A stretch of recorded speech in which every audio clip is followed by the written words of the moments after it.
Police ठाण्यात कार्यरत police हवालदार आयुब शेख शनिवारी रात्रीपाळीच्या ड्युटीवर होते। ते रात्री 12:30 वाजण्याच्या सुमारास मोनोर-पालघर रस्त्यावरील मासवण गावाच्या हद्दीत प्रिया पेट्रोल पंपावरील QR कोड स्कॅन केल्यानंतर मासवण गावातील बँक ऑफ बडोदेच्या परिसरातील QR कोड स्कॅन करण्यासाठी जात होते। तर मासवण नाका येथे पोहोचल्यावर मासवण नागझरी रस्त्यावर वळण घेत असताना नाक्यावर एक कार समोर उभी राहिली।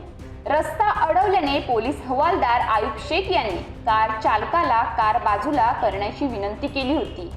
कार बाजूला घेण्यास सांगितल्याचा राग आल्याने कार चालक गौरांग विशाल संखी यांनी शिवीगाळ सुरू केली, परंतु आयुब शेख यांनी ते पोलीस असल्याची माहिती देत शासकीय कर्तव्य बजावत असल्याचे सांगितले।